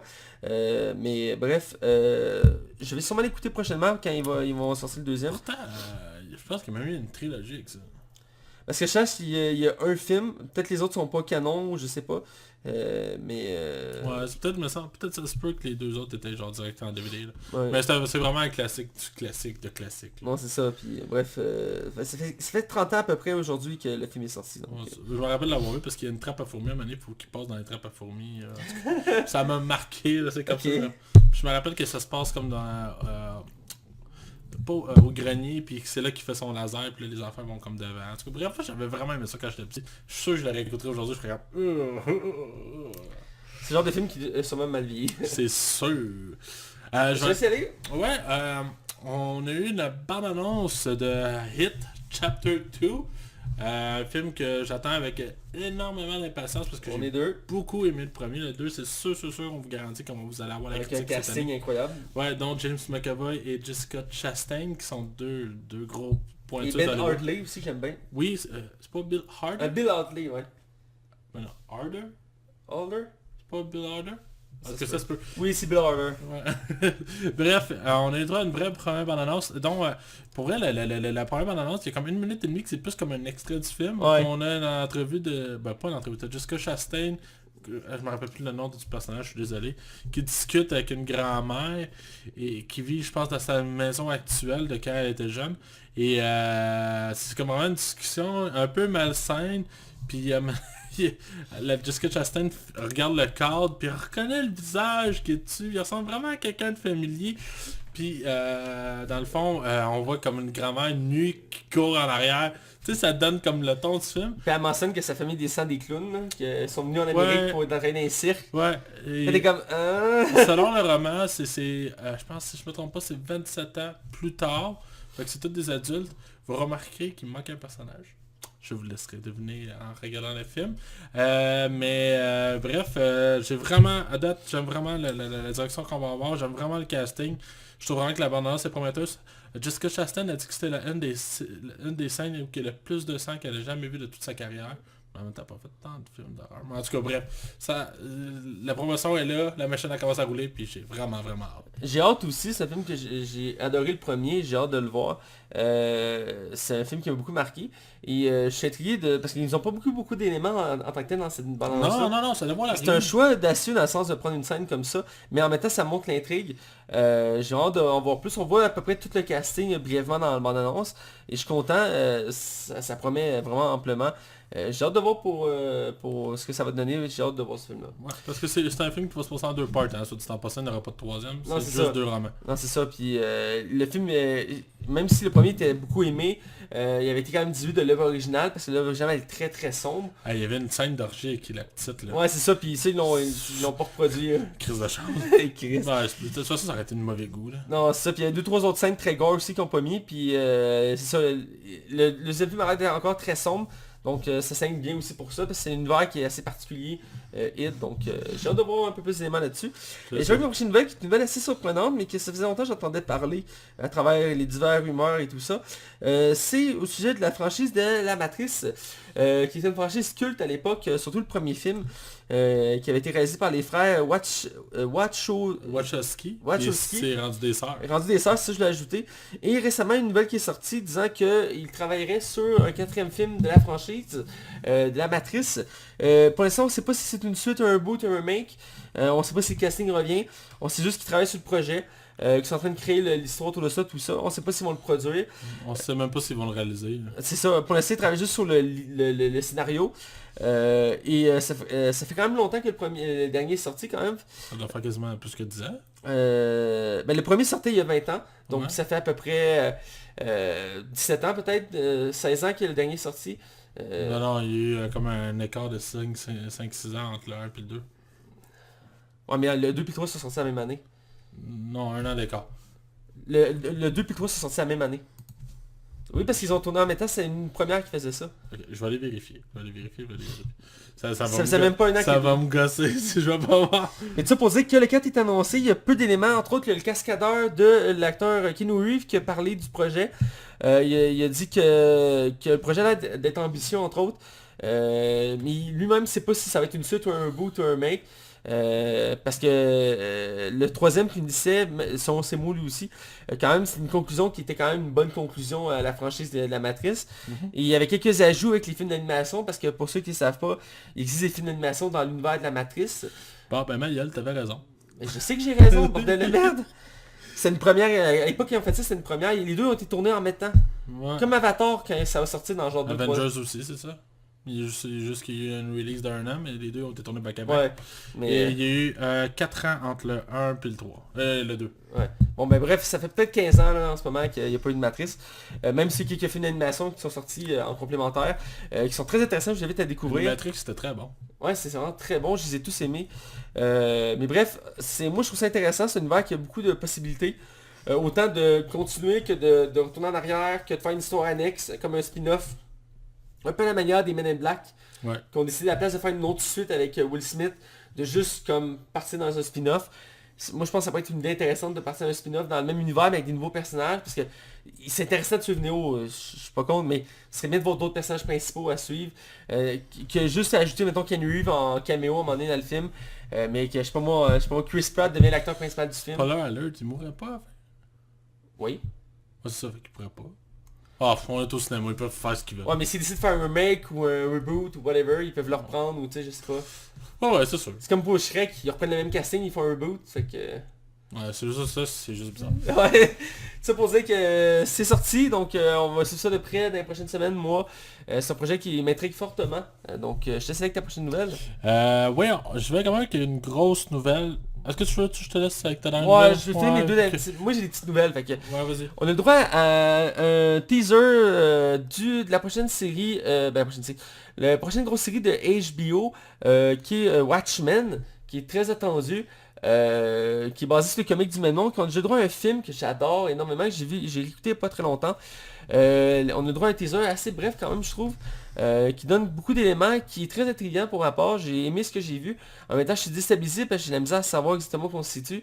Est-ce que je comprends que c'est comme une suite de Watchmen, à voir où il va aller avec ça, mais l'ambiance a l'air d'être bien reflétée, même si j'ai déjà vu des critiques négatives au sujet de ça. Je sais pas si toi ça t'emballe en soi. Moi, je trouve que la série a l'air vraiment très bien réalisée. Là. Visuellement, c'est super beau et très clean. C'est HBO, là. Qu'on aime ou qu'on n'aime pas HBO. T'as juste à regarder Game of Thrones puis True Detective, tu comprends que la qualité est au rendez-vous. Moi, j'avais beaucoup aimé le film. Ce film-là m'intrigue. Moi, je te dis... pas ce film-là, cette série-là m'intrigue. Puis tu sais, c'est des séries de quoi, 6, 7, 8 épisodes avec HBO, absolument, c'est jamais bien long. C'est jamais très long, effectivement. Puis le budget va être là, fait que j'ai vraiment le goût de laisser la chance à la série quand elle va sortir. Moi aussi, j'ai hâte de l'écouter, j'adore l'univers de Watchmen. Puis comme je dis, c'est intriguant parce que j'ai comme l'impression, j'ai pas trop lu honnêtement là-dessus, mais j'ai l'impression que c'est comme un peu une suite à l'univers déjà établi. Parce qu'on suit pas les mêmes personnages qu'on est habitué de suivre. Mais c'est pas une suite au film, c'est un produit à part. C'est un produit à part, mais on suit pas les personnages de la BD, tu comprends? Ouais, parce que j'ai pas vu Dr. Manhattan, puis j'ai pas vu... On voit des références à Rorschach, parce qu'il y en a qui portent des masques avec des symboles blancs. Ouais, c'est ça. Parce que c'est pas clair si ça se passe... C'est après? J'ai l'impression que c'est après, mais c'est comme un univers parallèle, je sais pas. Ouais, ben il arrête pas de faire tic-tac, tic-tac. Le but c'est de nous intriguer. Parce là. qu'il existe une suite, mais elle est à peine sortie en comic. Puis elle est pas faite par Alan Moore, elle est faite par DC. Alan Moore doit pas aimer ça ben. Et il est pas content. Puis même le film à la base qui était sorti Watchmen, Alan Moore il était en tabarnak quand il a vu ça. Ouais, lui, il l'aime pas du tout. Là. Non, c'est ça. Mais tu sais, pour rappeler que dans la bande dessinée, il y a une étoile géante qui écrase la ville de New York. Là. Manhattan, je veux dire. Ouais. Fait que t'es comme... Ouais, c'est sûr que c'est super bon comme bande dessinée, mais tu sais, faut t'adapter là maintenant. Non, faut t'adapter. Mais est-ce que j'ai hâte de voir ça un peu comme l'autre série qui s'en vient aussi de Boys sur Amazon, qui va être un peu son concurrent. Ouais, mais ça c'est plus humoristique, The Boys. The Boys à la base c'est beaucoup plus sombre. Il y a des scènes... Mais la série, je parle. J'ai l'impression qu'ils vont avoir un côté plus humoristique, mais en même temps, pour pas dénaturer l'œuvre, ils n'auront pas le choix d'être quand même sombres, dans le sens que c'est une critique de l'univers des super-héros. C'est pour montrer les envers du décor des super-héros, puis les scènes sont... Dans la BD, écoute, il y a des scènes de viol, là, je veux dire. C'est une bonne idée, là, c'est C'est pas le même pattern, hein. Non, c'est ça, là, je suis sur le point de me procurer, là, j'ai hâte de les lire, là, puis c'est assez quelque chose. Je suis avec un autre teaser, après je laisse y aller. C'est pour la prochaine série de l'univers du Arrowverse, merci, j'ai la misère à le dire. Qui, à l'heure actuelle, il y a Arrow, il y a Flash, il y a Supergirl, Legend of Tomorrow, et il y a Black Lightning qui est à part, mais qui existe dans le même univers. Et là, on va rajouter, je compte pas ici, qui sont sur la plateforme d'ici, mais là, on va ajouter la série Batwoman, qui avait le droit à sa présence dans le dernier crossover de l'univers de Arrow. On a pu le voir avec les traits de Ruby Rose, qui faisait le personnage de Batwoman, qui n'a pas à confondre avec Batgirl. J'ai vu beaucoup de monde confondre les deux personnages. Même moi, ma nouvelle au début, j'avais écrit Batgirl, j'ai fait la table de super affaire. Batgirl étant l'acolyte de Batman, qui est joué à base qui est à base d'un comique Barbara Gordon, qui est la fille de Jim Gordon. Batwoman, c'est... J'ai un blanc. Bref, c'est la cousine de Bruce Wayne. J'ai oublié son... C'est lesbienne aussi. Ouais, ben c'est une militaire lesbienne qui a été expulsée de l'armée parce qu'elle était gay. À l'époque, maintenant ça se voit moins bien comme concept, mais à l'époque, quand c'était créé dans les années 80, c'était vraiment empreint dans l'époque des révolutions des droits et tout ça. Et c'est un personnage qui était très fort pour l'époque pour ça. C'est une femme forte qui battait pour des idéaux qui étaient très représentatifs de l'époque. Là, c'est encore quand même actuel aujourd'hui, mais ça va être mieux travaillé, j'imagine. Mais bref, c'est ça. Et donc, c'est une version plus violente de Batman, parce qu'elle n'hésite pas à utiliser des armes comme des guns pour se battre, même si elle a un peu été diluée avec le temps. Elle tue? À l'origine, elle n'hésitait pas à tuer. Je veux dire que maintenant, c'est un peu plus dilué. En tout cas, de ce qu'on a vu dans le crossover, elle va pas au point de tuer, mais elle a un excès de violence quand même. Elle est plus agressive que Batman. Ouais, c'est ça. Plus agressif. Elle a pas le même background, comme j'ai dit. Elle a pas d'Alfred pour l'aider. Elle, c'est son père qui est militaire aussi qui l'aide. Elle a quelques méchants communs avec Batman. Il y a des méchants de Batman des fois qui vont s'attaquer à elle, mais elle a ses propres méchants. Même si dans le crossover qu'on a vu, ils ont fait des références à quelques méchants de Batman. Sûrement qui vont être complémentaires à l'univers de Batwoman. Bref, le teaser montre une Batwoman sur un toit en train d'observer Gotham. On la voit avec son costume dans l'ombre, vraiment typique à l'univers de Batman. Moi, honnêtement, je suis curieux de en voir plus, même si beaucoup de gens ont critiqué le jeu d'actrice de Ruby Rose, qui trouvent que c'est pas une super actrice. D'ailleurs, moi je trouve son costume super beau. Visuellement, moi je le trouve vraiment beau, plus beau que certains costumes de... Lui, le Flash, je trippe pas, mais lui, je le trouve... Sérieusement, je le trouve vraiment clean. Puis Chris, je la trouve bonne. Moi, Ruby Rose, c'est pas l'actrice de sa génération, mais... Écoute, c'est l'actrice que je connais peu, honnêtement, je l'ai déjà mentionné ici. On l'a vu dans Meg, on l'a vu dans Orange is the New Black. Mais ça, j'ai pas écouté Orange is the New Black, je sais que là-dedans elle est importante. Ouais, même elle a un rôle majeur, là. Mais elle a joué dans un autre truc aussi qu'on a vu, je sais plus dans quoi, mais je sais qu'on l'a vu dans un autre truc. Mais bref, on l'a vu dans Meg, qui était pas très marquant. Mais là... Là, elle peut pas être dans... Ouais, dans John Wick 2. Dans John Wick 3, tu faisais? Non, peut-être dans le 3 aussi, mais dans le 2. Ah, c'est elle qui est muette. Ouais, c'est ça. C'est elle qui est muette, ouais, t'as raison, je me rappelle. Elle a pas joué dans un Fast and Furious? Je suis comme pas sûr. Fast and Furious, je pense. On va jouer dans un Fast and Furious, peut-être? Peut-être. Je vais aller voir dans ton avec John Cena, tu sais. Il va être quelque chose, le 9, hein? Elle dit qu'ils sont rendus à 9, déjà. Puis il a dit c'est la fin, là, je veux dire. C'était pas le 10e, la fin? Ah non, c'est le 10e, parce qu'il disait qu'il partait avec une nouvelle trilogie à partir du 10e. Ouais, t'as raison. Il va en avoir 10 sans compter les spin-offs. Ouais, c'est ça. Je vais aller voir vite ce qu'elle a fait, Ruby Rose. On fait ça en direct! Ouais. Ouais, ça fait qu'elle a joué dans Megalodon, de Pitch Perfect 3. Elle a joué dans Triple X aussi, le troisième, deuxième, là. Ouais, très mauvais. Elle a joué dans Resident Evil 6, puis après ça, ben, elle était pas vraiment connue, là. Ouais. Fait que... Ben c'est une actrice qui est en plein essor, là, ça faut le dire, là. Ouais, ben c'est une femme forte, puis les studios en cherchent, fait que... Ouais, ben oui, puis... bref, le teaser est intriguant, j'ai hâte d'en voir plus. Ouais. Je vais laisser sa chance au moment, espérant qu'il n'y ait pas trop de séries, même si AO va disparaître, ça va compenser. Je trouve qu'il commence à avoir pas mal de séries, puis il y en a d'autres qui s'en viennent. J'ai la misère à faire le suivi, là. Il y a entre autres Doom Patrol qui finit bientôt, j'ai pas mentionné, je vais en parler quand elle va être finie. Mais elle est écœurante, cette série-là est sous-représentée, mais c'est écœurant comment c'est bon cette série-là, c'est fou. Bref, je sais avec ta dernière nouvelle. Ouais, elle va être massif, mais je vais essayer de faire ça bref parce qu'il y a quand même pas mal de stock. Disney a sorti son calendrier de ce qui s'en vient. On va skipper l'année 2019 parce qu'on sait à peu près tout ce qui s'en vient. Mais ce qui est important de savoir, c'est que vu que la Fox appartient à Disney maintenant, ben le calendrier c'est beaucoup plus fourni. Et juste pour donner une idée, juste pour l'année prochaine, On a un nouveau Kingsman de prévu. On a le New Mutant qui va enfin sortir. Il était censé sortir quoi dans 3 mois, genre? Ouais. Bon, en tout cas, On a Mulan. On a Mulan. On a un film sur Marvel. On sait pas encore c'est quoi. On a un film sur Bob Burger, la série animée. On a un film Pixar. On a Jungle Cruise, le remake. On a un autre film de Marvel. Un film d'animation de Disney qu'on sait pas encore c'est quoi. West Side Story. Ouais, je sais pas c'est quoi West Side Story. Ben, c'est un remake là, d'un classique des années 80. Ok, je le connais. Il me semble que c'est basé sur une comédie musicale. Ok. Mais c'est vraiment bon, là, c'est connu. Là. Il y a Cruella, puis on a su cette semaine que Emma Stone avait été castée pour faire Cruella. Je trouve vraiment que c'était un bon choix de C'est un casting. bon choix, oui. Je suis même surpris qu'elle ait accepté ça. Sinon, on voit un peu en 2021 puis en 2022. On a 3 films de Marvel, on a 4 films de Disney qu'on sait pas encore c'est quoi, on a un Pixar, on a Avatar 2 qui a été décalé d'une année. Moi je suis content qu'il leur pousse, plus qu'il leur pousse, moins qu'on entend parler. Indiana Jones 5. Il y a Indiana Jones 5, j'ai hâte de voir ce qu'ils vont faire avec ça. Et on a Nimona, je sais pas c'est quoi. Nimona. Ça te dit rien. Sinon en 2022, ben c'est le retour de Star Wars parce que oui, il y a une pause qui a été faite pour Star Wars, on prend 2 ans. Ça va faire du bien, ça va laisser la franchise un peu respirer, même si moi je pense que ça aurait été mieux de décaler encore une autre année après, mais en tout cas... Ah, ils ont décalé les 2 Avatars, parce qu'Avatar 3 c'est en 2023. Ouais, c'est ça, ben j'allais y venir là. Puis le 425. Ouais, c'est ça, les Avatars sont tous décalés. La nouvelle trilogie de Star Wars, ça ne sera pas la suite du 9, ça va être une trilogie à part entière, on sait pas quelle direction ils vont prendre. Mais j'ai vraiment hâte de voir. On sait qu'il va y avoir un film d'animation encore, 2 films de Pixar cette année-là, plus 3 films de Disney. Il y a juste l'année prochaine qu'il y a juste 2 Marvel. Ouais, ben il y a comme un... Ben, c'est parce que Guardians of the Galaxy était censé sortir cette année-là. Ouais. Fait que là, avec tout ce qui s'est passé, on le sait tous. Puis c'est ça. Avatar 3 en 2023, Avatar 4 en 2025, Avatar en 2027 avec Chris en... Avatar 5. Hey man, on est quoi? On est en 2019, fait que c'est dans 8 ans. Puis on sait déjà que ça va sortir dans 8 ans. Mon dieu, je vais être genre mi-trentaine. Moi ça me fait capoter.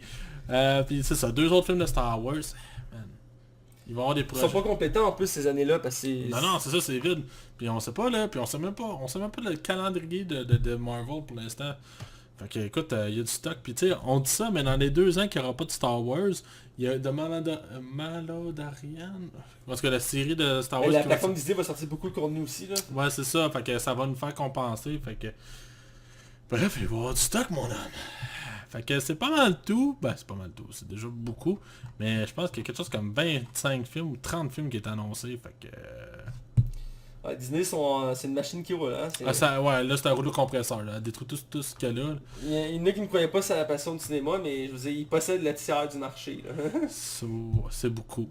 C'est le seul studio qui peut se vanter de ça, là. Ouais. Le seul qui peut compétitionner, c'est genre Universal Pictures puis Sony. Puis même eux, ils ont de la misère à suivre. Ouais, Sony, il a ben la misère. Sony, depuis quelques années, ils rushent. Ben, il y a Jumanji qui était une surprise.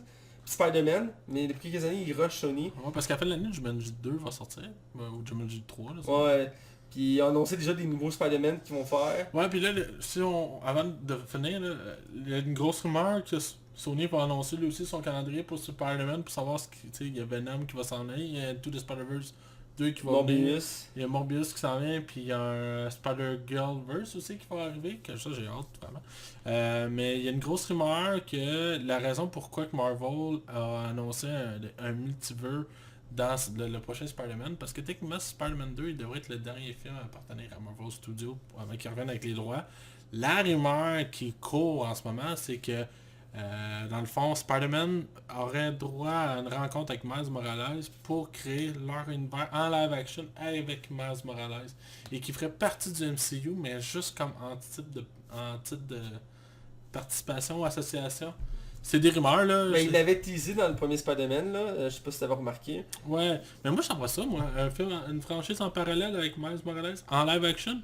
Ça pourrait être intéressant, ça ferait renouveler la franchise Spider-Man qui serait... Ben là, ils sont capables de la renouveler, mais la question c'est de savoir à quel point. Je sais que l'acteur Tom Holland a dit qu'il voulait le faire pour les 20 prochaines années. Ouais, c'est ça, lui, un peu la manière de Robert Downey Jr. pour Tony Stark. Lui, il tripe bien raide là-dessus. De toute façon, il fait ça, puis après ça, il a même plus besoin de travailler jusqu'à le reste de ses jours. Surtout que son salaire va amplifier à chaque film, là, comme Iron Man.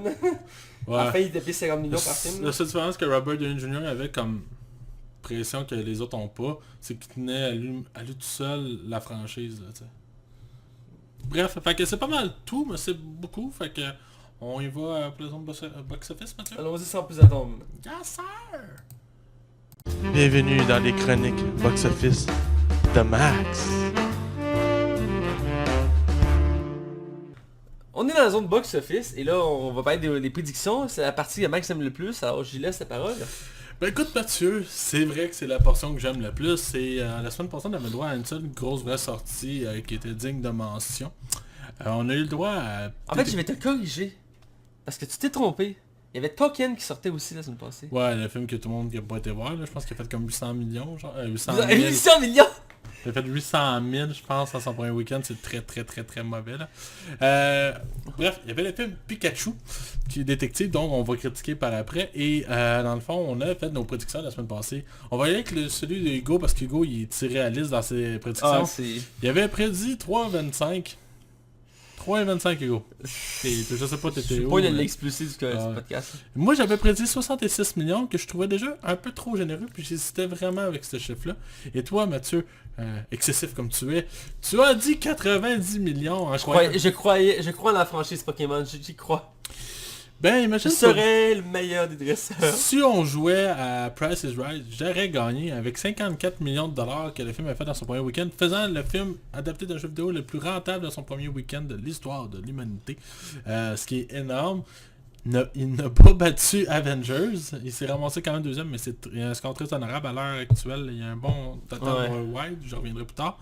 Mais 54 millions, fait que je suis 12 millions au top. Mais... non, mais fait que c'est pas... mais c'est très bien là, pour une nouvelle franchise. Là. Il y a clairement de quoi faire avec ça. Je suis surpris qu'il a fait... Ben, je m'attendais qu'il fasse plus, honnêtement. Là. Ben, parce qu'on en parlait tantôt, c'est une des franchises animées les plus connues. Là. Ouais. Définitivement, mais je suis moyennement surpris, moi. Sinon, je vais aller avec nos prédictions pour la semaine prochaine. C'est John Wick 3, que en principe, si tout va bien, on va le critiquer en fin de la semaine prochaine. Moi, j'étais voir... Parce que je suis le gars qui compare les chiffres qu'ont fait les deux autres auparavant. Le premier avait pas tant... Je pense qu'il avait fait comme 20 millions à son premier week-end, ce qui est pas énorme, mais c'était une nouvelle franchise, d'un nouveau personnage que personne ne connaissait, qui était pas une adaptation. C'était vraiment un film que on savait pas à quoi s'attendre. Et le deuxième avait fait un honorable 30 millions à son premier week-end. Là, la critique est très élogieuse.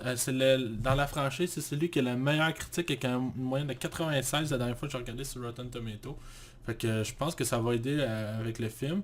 Et le film semble vraiment d'envergure, puis vraiment une belle réalisation. Toutes les cartes semblent être là pour que ce film-là soit un succès. Moi, je prédis la somme de 35 millions de dollars pour son premier week-end, qui est beaucoup, mais pas tant, mais qui est bon pour un film d'action qui coûte à peine 40 millions. Toi, Mathieu, tu y vas avec combien? J'y vais avec... encore une fois, j'y vais avec l'optimisme, et parce que c'est une de mes franchises préférées.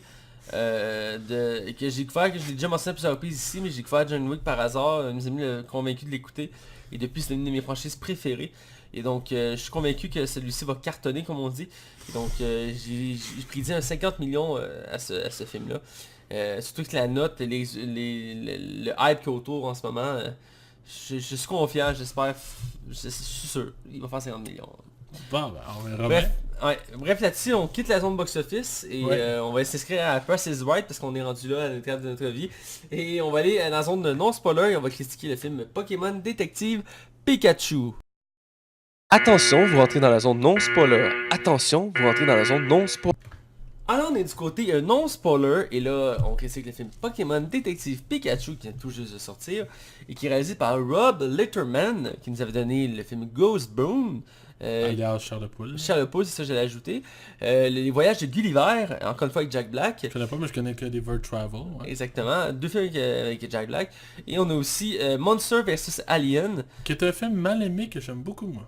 Que je pense pas connaître. C'est lui, à un moment donné, il y a comme un vaisseau extraterrestre qui arrive, t'as comme le président, puis qui monte comme des marches, puis qui commence à jouer de la tune. Non, ça te dit rien? Je pense que non. C'est comme un clin d'œil à Mars Attack. Un gros, c'était... Mars Attack, c'est bon. C'est avec le gros blob, là, puis la fille blonde, la fille aux cheveux blancs qui devient géante. Ça veut dire, yeah, c'est un film d'animation, là. Non, je l'ai pas vu. Moi, je l'ai beaucoup aimé, en tout cas. Moi, je l'aime, le film. Il fait aussi Shark Tale, que tu vas encore nous parler. Oui, ce qui est un film, encore avec Jack Black, et Robert De Niro, c'est le film des requins, là. T'avais comme Will Smith qui était un poisson, là. Will Smith qui est un poisson. Avec Angelina Jolie. Bande de requins? Bound? Non, c'est Gang de requins. Gang de requins. Ouais, Bound en gang! Ouais, non, c'est vrai, c'était pas bien bon comme film d'animation. Ben, c'était dans les débuts du... c'est DreamWorks, je crois. Ouais, c'est ça, c'était dans leur début avec Madagascar puis Shrek. Là. Ouais, puis ils essaient de se trouver des franchises qui pognaient. Puis on copiait quelques éléments de Disney, entre autres, puis Pixar. Puis Gang de requins était un peu une copie de Nemo puis de ces films-là. Ben, pas tant, là, c'était plus un film de Ben, street, beaucoup. mais comme de poisson, c'est bizarre. Ben, beaucoup de critiques ont vu beaucoup de similitudes, entre autres, avec Nemo. Ben, la similitude que je te dirais qui revient le plus, c'est que dans le fond, dans le film de Nemo, il y a une scène où il y a un gros requin qui est imposant, puis là, c'est des gros requins qui ont des petits poissons. Mais pour vrai, c'est... Puis c'est aussi à l'époque, ben, ils le font encore, mais un peu moins, c'est qu'à l'époque, pour gagner en visibilité, ils pognaient pas des doubleurs, ils pognaient des célébrités connues pour faire les films, puis ça marchait pas tout le temps parce que c'est con à dire, mais le doublage puis l'acting, c'est deux choses. Ouais. Puis c'est pas tout le monde, c'est pas tous les acteurs qui sont capables de faire du doublage. Puis c'est entre autres dans ces films-là qu'on a pu le voir, qu'il y a certains personnages, tu voyais que ça se sentait mal. Là, entre autres Will Smith là-dedans, il était pas très mémorable. Là. Mais Rob Litterman, il a quand même fait ses cartes. Là. Tu sais, Goosebumps, puis Gulliver Travel, puis Monster. C'est quand même connu. Dans le casting, on a Ronald Reynolds qui joue Pikachu, qui est le Pokémon emblématique de l'univers de Pikachu. On a Justice de l'univers de Smith. Pokémon, tu dis? Hein? C'est pas l'univers de Pikachu qui est l'univers de Pikachu. Je suis fatigué. Oui, c'est correct. Partons là-dessus. Mais t'as des beaux cheveux, t'as le droit. Ah merci, merci. Quand tu me dis des compliments, ça va me monter mon estime. Je trouve vraiment que t'as la chasse dorée. Ok, on continue. Il y a Justice Smith qui fait Tim Goodman, qui est le personnage principal du film. On a... Sa grand-mère est québécoise. Ah ouais? Je dis ça même. Je l'ai lu dans son... En tout cas. J'ai pas checké. On a Catherine Newton qui joue Lucy Stevens, qui joue l'actrice principale du film. On a Bill Nighy. Niggy? Merci. Howard Clifford, qui est comme Le big boss qui a révolutionné... le monde des Pokémon. On a Ken Watanabe. Okay. On a Ken Watanabe qui fait Hideo Yoshida. Ouais. Qui est le détective. Ouais, de police, qui est un acteur très connu d'ailleurs, un des plus connus du casting. Ouais, au Japon, il est très très connu. Ouais, aussi. il fait souvent des apparences, il fait des petits rôles dans les films américains pour donner de la visibilité. Il a joué dans Pirates des Caraïbes, entre autres. Puis des Godzilla. Et Godzilla aussi. C'est un acteur très populaire, puis c'est pour attirer un plus large public souvent qui font ça. En fait, la raison pourquoi que lui il est là, c'est parce qu'il est très populaire au Japon. Fait que quand tu l'amènes dans un de tes films américains, ça permet aux films japonais, au marché japonais de s'investir dans des films de même. Puis c'est un très bon acteur, je l'aime beaucoup dans Parce tout ce que j'ai vu, je l'aime beaucoup. Tu sais, dans Iron Man 3, je pense qu'il y a un acteur qui est japonais qui est genre... Nous autres, on sait pas tout c'est qui, mais au Japon, il est ultra connu. Puis ça a amené du monde, là. Ça l'a aidé, là. Ouais, ben, ça marche quand ils font des trucs comme ça. Un peu comme Georges Saint-Pierre pour... Ouais, je pense pas qu'ils l'ont fait pour nous autres, ça. Pas sûr. C'était pas un bon acteur en plus, là. Bref. C'est produit par Warner Bros. Pictures et par The Pokémon Company, donc / Nintendo. C'est distribué par Warner Bros. Pictures. Côté critique, c'est assez intéressant, je trouve. Je m'attendais pas à des notes comme ça. La presse côté métacritique a donné 52%, donc c'est mitigé. Public est au rendez-vous avec 119%. Ce qui est bien. C'est très bien même. Rotten Tomato, je trouve que c'est déjà plus représentatif. Il est à 63% d'avis professionnels, donc c'est bien. Public, 85%, donc c'est très apprécié. Faut dire que c'est une franchise qui est très aimée. Pokémon, c'est adoré autant de notre génération que les autres générations. Même si je suis beaucoup moins ça qu'avant, c'est très adoré comme franchise. Je te laisse aller avec le box-office, le budget. On a un budget de 150 millions, ce qui est énorme pour une première production, pour un début de franchise. Je crois que la Warner gage beaucoup sur cet univers-là. Faut dire qu'avec le casting comme Ryan Reynolds, ça amène un certain buzz. C'était déjà over the top comme projet. Le box-office, on parle de 166 millions de dollars à son premier week-end worldwide. Mais le film va rentabiliser sans problème, ce qui va faire un petit succès. Suffisamment d'après moi pour aller à une suite. D'après moi, il devrait faire 500 millions d'ici la fin de son parcours. J'ai l'impression que j'ai entendu ça dans les divers critiques et commentaires. C'est un film test. Ouais, il y a des rumeurs que Super Smash Universe qui s'en vient. Je sais pas si c'est vrai. Ah, tu sais, t'as Sonic qui s'en vient, fait que là t'as... Ouais, là t'en regardes Sonic, là t'en regardes Pikachu t'es comme t'as le goût de le serrer dans tes bras, puis t'as Sonic qui est comme « Ouais, t'es moi, mais j'aime ça », tu sais. Après, c'est quoi, ils vont faire Zelda, Metroid, puis Kirby. Metroid, il y a de quoi à faire. Mario aussi, il y a clairement de quoi à faire. Mais Mario, tu fais un film d'animation. Hein? Je pense qu'on Mais non, est si tu veux d'accord. faire l'universe de Smash Bros, Ouais, mais Mario pourrait apparaître dans l'univers en passant par un tube. Je c'est sais fait en pas. 3D ou quelque chose. Moi Ouais. je pense, c'est des rumeurs. Mais tout le monde imagine Samuel Jackson arrive à la fin. Pikachu, on parle de l'initiative. Smash Bros. Smash. Ouais, je suis comme, ah ouais, man, ça aurait été bon. Excellent, ça serait débile avec tous les personnages. Fait que c'est pas mal ça Oui. pour le box-office. L'histoire, eh bien, c'est basé sur un spin-off de l'univers de Pokémon. C'est important de le préciser. C'est pas sur la licence Pokémon standard. C'est sur le jeu Pokémon Pikachu Detective. Qui est dans le fond un spin-off qui était sorti sur DS à l'époque. Qui était un jeu plus mis sur le côté histoire, RPG, intrigue. Non, il n'y a pas d'RPG. Mais pas RPG, mais je veux dire développement. C'est plus proche d'un professeur Layton. Si tu fais une comparaison. Ouais, ben dans le sens que tu sais c'est pas tant. C'est pas comme les Pokémon classiques, tu sais, c'est pas basé sur les combats. Non, c'est ça. C'est pas basé sur l'action, c'est basé sur le développement, là. Il y a une histoire. Puis Pikachu dans le jeu a vraiment une voix grave là. Mais vraiment là. Encore plus grave que Ryan Reynolds. Shit, ok. Et donc c'est ça, et donc le film ça raconte l'histoire de Tim, qui est un jeune garçon qui vit dans une petite ville dans l'univers de Pokémon, qui n'aime pas les Pokémon, qui est vendeur d'assurance. Pas qu'il les aime pas, mais il y croit plus. Ouais, c'est ça. Et dans le fond, il est vendeur d'assurance et il apprend du jour au lendemain que son père est mort et qu'il doit aller s'occuper de préparer ses funérailles, tout ça. Donc il se rend à la ville où son père vit maintenant, parce qu'il vit plus avec son père, qui est c'est Rim City, qui est une ville unique qui permet aux Pokémon et aux humains de vivre en harmonie. Ouais, sans qu'il y ait de combat, les combats sont illégaux, Il n'y a pas il y a pas d'exploitation. d'exploitation, tout le monde est là pour s'entraider. Là. Voilà, et qui faisait beaucoup penser à Zootopia d'ailleurs. Oui, hein, moi aussi c'est une des affaires. Ouais, je suis content que t'aies pensé ça. moi J'ai aussi. pensé à ça aussi dès que je l'ai vu. Bref, c'est ça, il va se rendre là et rapidement il va réaliser qu'il y a quelque chose qui se passe de normal. Il va se retrouver mêlé à une enquête avec un Pikachu qui est amnésique. Qui est amnésique, voilà. Et qui ensemble vont devoir s'entraider pour élucider une enquête qui est assez particulière, je dirais. On reviendra. Ça implique un peu là, mais on reviendra dans la critique. Ouais, là. voilà, donc c'est grosso modo ça. Et ça permet aussi de voir pas mal tout l'univers de Pokémon, autant comment l'univers fonctionne que tous les Pokémon qui peuvent exister. On ne les voit pas tous évidemment, parce que maintenant il y en a comme 500. Mais Même plus que ça, je non, pense. je pense qu'il y en a 700 en tout cas. Ouais, En plus c'est une nouvelle génération qui sort bientôt, fait que regarde. Ouais, qui dit nouveau jeu, dit nouvelle génération. Là. Ouais, c'est ça. Je connaissais, je suis capable de quasiment dire tous les 150 premiers, mais après ça tu me perds. Là. Ah, c'est un peu comme moi aussi là. Mais bref, c'est ça, donc on va avec... Toi, tu l'as-tu vu en français? Oui. Ah, c'est qui m'ont fait chier. La version québécoise, c'est les noms français de France qu'ils ont mis pour les Pokémon. Ouais. Moi, je suis allé le voir en français aussi, puis genre... Jack au feu. Ouais, c'est ça. Il s'appelle pas Charmander. Squirtle s'appelle Ah oui, je sais plus. Mais... t'as Rondoudou. Randoudou qui est Jigglypuff. Ouais. Tu sais, Psycho-Quack. Ah, man. Psycho-Quack! Psycho-Quack! Mais le vrai nom, c'est Psyduck. Là. Ouais, Psyduck.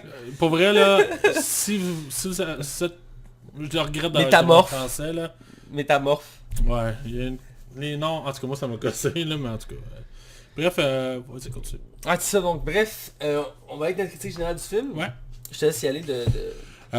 Moi, j'étais allé, là, j'étais vraiment fatigué de ma semaine, là, j'avais ma semaine vraiment dans le... Puis j'étais fatigué, mais j'avais le goût d'aller le voir, puis j'avais le goût de me détendre, puis c'est ce que ce film-là m'a apporté, en fait. J'ai vraiment eu du plaisir à l'écouter, genre vraiment, pour elle, j'étais naïf, toutes les punchs étaient évidents, puis j'en ai pas vu un venir, mais j'ai vraiment eu du plaisir à regarder. Je trouve vraiment que visuellement, le film, là, si on y va, même pas au niveau des Pokémon, là, on parle de l'esthétique, un mélange de film noir avec des néons, pour moi, là, c'était comme très très gagnant. Je trouve que, tu sais, quand tu regardes Sonic, qui a l'air tellement classique, mais lui, tu regardes, c'est vraiment... Il y a vraiment une part artistique, je trouve vraiment ça cool. Je trouve vraiment que Pikachu, dans tous les Pokémon, c'est vraiment lui qui est encore le mieux fait. Il est attachant. Écoute, je pense que j'ai lâché comme 14. Oh, il est cute! Il est vraiment bien fait. Puis je trouve vraiment... L'histoire est vraiment simpliste, là, genre au niveau maximum. Là. Il y a des clins d'œil clairement au premier film d'animation qu'il y avait eu. Puis que si tu connais au moins la première génération de Pokémon, tu vas avoir du plaisir parce que c'est surtout eux autres qui sont mis à l'avant. Ils mettent pas le Pokémon porte-clés. Ouais, parce qu'il y a un porte-clés. Il y en a un cornet aussi. Oui, tu sais. T'as les lettres aussi, t'as les lettres de l'alphabet. Ah, je savais pas qu'il y avait aussi des lettres. C'est la deuxième génération avec Entei. Bref, moi je trouve vraiment que le personnage de Pikachu est vraiment cool. Des fois que je trouve que ça... vu que je l'ai vu en français, c'est la voix de Johnny Depp qui ont mis au lieu de la voix de Ryan Reynolds pour la version française. Ça m'a gossé un peu. Mais autrement, dans l'ensemble, j'ai vraiment eu du plaisir à aller voir le film. Là, c'est vraiment pas un grand film, mais c'est vraiment un film plaisant. Je trouve vraiment que c'est une bonne base pour l'avenir de la franchise. Sérieusement, c'est une belle réussite. Je te laisse y aller. Ben, moi, j'ai détesté le film. Ah ouais, j'étais surpris. La phase de Max. J'étais vraiment surpris. Non, j'ai bien aimé le film. Mais t'as des réserves? Non, j'ai bien aimé le film, je voulais juste te niaiser pour te perturber. Ah, ok. J'ai bien aimé le film est très prévisible en soi. Ça reste clairement un public plus jeune, même s'il touche toutes les générations. Mais il y a des gags, hein, des fois, d'adultes, là. Ouais, il y a quelques gags adultes, mais dans l'ensemble, l'histoire est plus axée pour un public plus large. Ryan Reynolds est excellent dans son rôle de Pikachu, je l'ai adoré. Beaucoup de gens n'étaient pas sûrs au départ quand il avait été choisi pour faire Pikachu. Tout le monde pense que c'était une blague. Ouais, effectivement, on l'avait bien ri aussi à l'époque. Mais finalement, il fait un bon choix. Je dirais que le personnage principal n'est pas très marquant en soi, Tim. Il véhicule quelques clichés aussi. Il est très accessoire, en fait. Très accessoire, lui puis la fille principale, les deux sont en tout cas, ben, même si c'est une belle évolution quand même, le personnage principal, c'est pas les plus marquants. On focus vraiment plus sur Pikachu ou l'univers qui entoure parce qu'on est entouré de Pokémon et ça c'est incroyable. L'univers est vraiment bien retranscrit, autant les combats, l'ambiance, la structure, les hôpitaux, tout ça. Tu sais, la structure qu'on a l'habitude de voir dans les jeux, ici est bien reflétée. Même au début, c'est simple, mais il essaie de capturer un Pokémon. C'est vraiment comme si on était dans un jeu vidéo. J'en aurais pris plus, là, tu sais. Tu sais, il prend la Pokéball, il la rouvre, il la lance, ça pogne le Pokémon, ça tourne, là, elle éclate. Tu sais, c'est comme dans les jeux, puis c'est juste une belle référence au jeu. Puis j'aime le côté comme réaliste des Pokémon. Ils font pas peur, mais sont bien faits, sont juste assez pour être cute dans leur réalisme, même si des fois il y en a qui te regardent comme what the hell, c'est... Ben il y en a qui étaient pas évidents à transposer en réel, faut le dire, là, mais la plupart se cadrent bien. Je veux dire, on en parlera plus côté spoiler, mais dans l'ensemble j'étais vraiment épaté par les effets spéciaux, l'esthétique de ce film-là. C'est vraiment bon. J'ai apprécié que... Moi, j'étais arrivé en courant au cinéma pour le voir. J'étais bon en avant-première à Montréal, puis j'étais allé avec mon coloc Hugo. Et il était à la dernière seconde à l'appart, donc on est parti de Saint-Jérôme. On avait moins d'une heure pour se rendre en plein cœur de Montréal au cinéma. On est arrivé, le film c'était une minute qui était commencé, on était essoufflé, on était mort. Mais j'étais content de le voir. Ça valait la peine, on a couru dans le métro puis à l'extérieur, mais ça valait la peine. Ça me ramenait en enfance en quelque sorte. Puis j'ai eu vraiment l'impression aussi que c'est un film test dans la mesure qu'il y avait du potentiel pour autre chose. Au moins une trilogie. Probablement. Ou de faire des spin-offs sur d'autres personnages de l'univers de Pokémon. Ou tu sais pas nécessairement Pikachu, mais tu sais, je veux dire, un spin-off sur... je sais pas moi, mettons un film sur Ash ou sur Rock. Ou, mais en forme mention, ça se passe comme 20 ans après... Ben, c'est le dernier élément que je voulais ajouter, c'est que c'est une suite non avouée au film Mewtwo. Parce que la fois il y a beaucoup de références au film Mewtwo de l'époque. Le premier, dans le fond. Qui date de 20 ans d'ailleurs, comme ils disent dans le film, et effectivement. Et il y a beaucoup de références à ce film-là. Puis des fois ils sont très subtils, il faut le remarquer. Oh, ouais. Mais c'est comme une suite plus ou moins inavouée, qui cadre bien quand même dans l'univers, même si comme je dis le film est quand même assez prévisible. Mais dans l'ensemble c'est bien, le méchant est très cliché. Ouais, mais les méchants dans les jeux de Pokémon, c'est ça. Ouais, ils sont très clichés, ouais. C'est vraiment pas des méchants qui te stressent en mémoire. Je peux même pas t'en nommer un, puis j'en ai fait une couple de Pokémon, puis... Giovanni. Ah, il y en a un qui s'appelle Giovanni? Le chef de la Team Rocket. C'est le plus connu, c'est Giovanni. C'est lui qui a capturé Mewtwo. Ok, bon. Il était bien en veston cravate, il est italien, puis il a un chat. Ouais, ça me dit rien. Si tu ferais une image, tu le reconnaîtrais. C'est le méchant le plus connu de Pokémon. Ah. Ouais. Bref, c'est ça, c'est un film à voir, à découvrir, autant pour ceux qui connaissent Pokémon que ceux qui ne le connaissent pas. C'est un bon point de départ et c'est un bon film qui rend nostalgique. J'ai passé un bon moment, j'ai été diverti. J'ai été très surpris de la qualité du film. C'était très casse-gueule à la base comme projet. On était vraiment pas sûr quand ça avait été annoncé.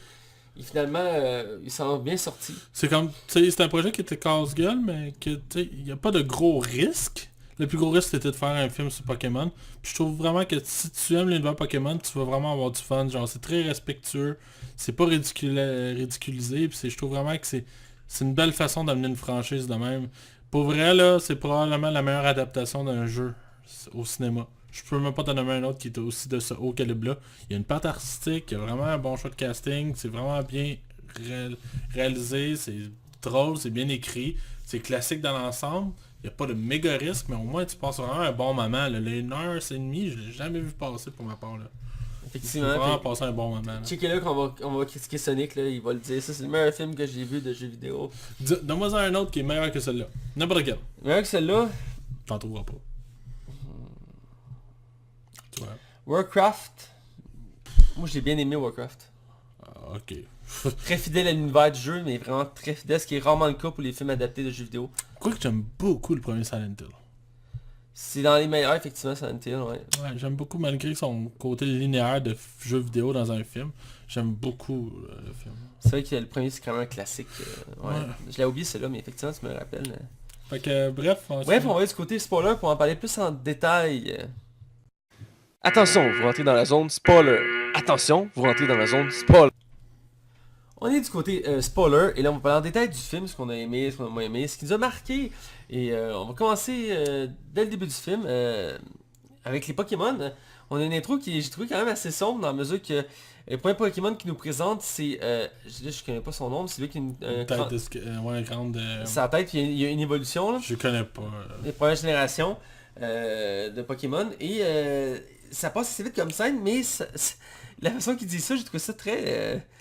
c'est vrai que c'est dit dans les Pokédex, mais tu le remarques pas vraiment dans le jeu. Mais dans le film, ils ont voulu faire des références à ça pour montrer, je sais pas si c'était pour montrer un côté plus sombre, mais il dit ce Pokémon qui est pas qui est comme pas faible, mais il est pas important dans le sens que il prend la crâne de son ancêtre pour le mettre sur sa tête là. Ouais. Là t'es comme ok. Ouais, c'est vrai que d'une main, j'étais un peu macabre là.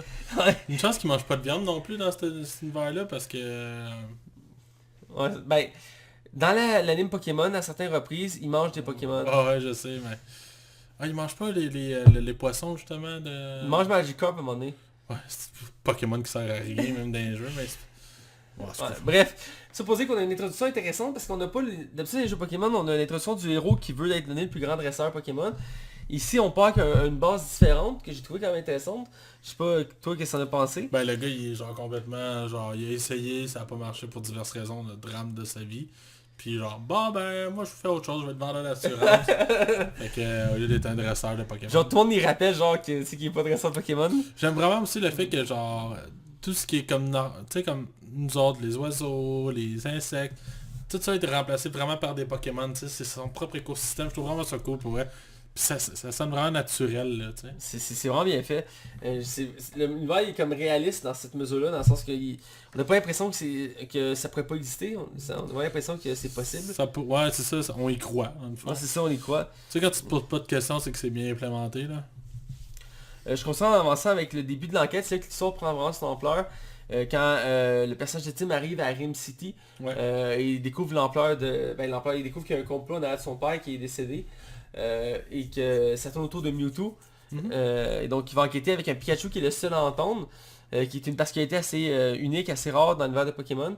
Parce que le seul autre exemple que j'ai en tête c'est Meowth. De la team... La Team Rocket là, le chat. Là. Ouais, qui a appris à parler parce qu'il était dépressif et tout.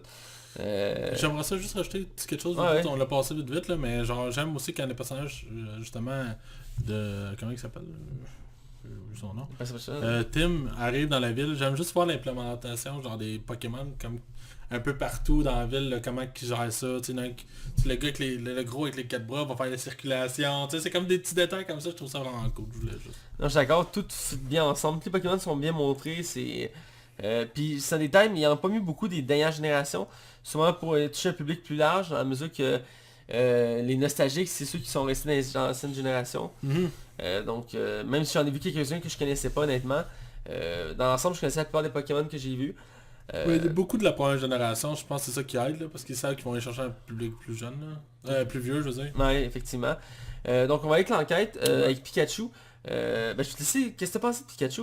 Moi je trouve vraiment, il est vraiment bien fait, là, je me répète, là, mais visuellement il est super beau, là, il est vraiment cute, il a l'air vrai. Moi je trouve vraiment que le petit côté, moi le fait que Pikachu soit comme un tripeux de café, puis que genre, qu'il se veut un enquêteur, je sais pas. Chapeau. Qu'est-ce qui est adorable, ça n'a pas de sens. Ils ont fait exprès, j'ai goût de m'acheter un toutou de Pikachu. Mais sérieusement, je trouve vraiment que le personnage il est drôle. Il est vraiment là pour dynamiser comme les scènes là, puis je trouve vraiment que il est comme... il est très naturel, tu sais, quand il est sur son épaule aussi, genre, j'ai l'impression vraiment qu'il est sur son épaule. Je trouve, puis, au début, je trouvais vraiment que quand il parlait, ça détonnait un peu, là. Mais tu t'habitues quand même rapidement vite au fait que Pikachu te parle. C'est sûr que c'est moins naturel comme Eddie Murphy avec l'âne, là, je veux dire, c'est si on compare. Mais je trouve vraiment que Pikachu, pour vrai, c'est vraiment la star du film, là. Oui, littéralement, il vole la sauce. À la fin, il y a une scène qui m'a beaucoup marqué, qui m'a fait beaucoup rire. C'est un moment dans le film, on est Pikachu puis Tim se séparent. Puis t'as juste Pikachu qui marche sur le bord de la rue, puis il est genre comme full, il est en train de pleurer. Puis comme, je voudrais être le meilleur des dresseurs. Ouais, il Je chante voudrais la être tonne en sans français. répit. Ah ouais, Il y a les c'était ca- drôle. Il chante puis sa voix est toute distorsionnée. Mais il y a un gag dans le film qui m'a fait brailler de rire. Là, mais vraiment, c'est quand ils vont interroger le mime. mime. Oh mon dieu. Puis genre tu vois Pikachu il est pas capable de rien faire pour interroger ce mime là. Fait qu'il finit par. L'autre finit par comme rentrer. Il commence à asperger de gaz, mais de faux gaz. Puis genre ça a fait qu'à la fin il réussit comme à avoir la réponse qu'ils veulent. Puis il allume la lumière sans faire exprès, puis tu vois juste le mime qui ouvre les yeux gros de main.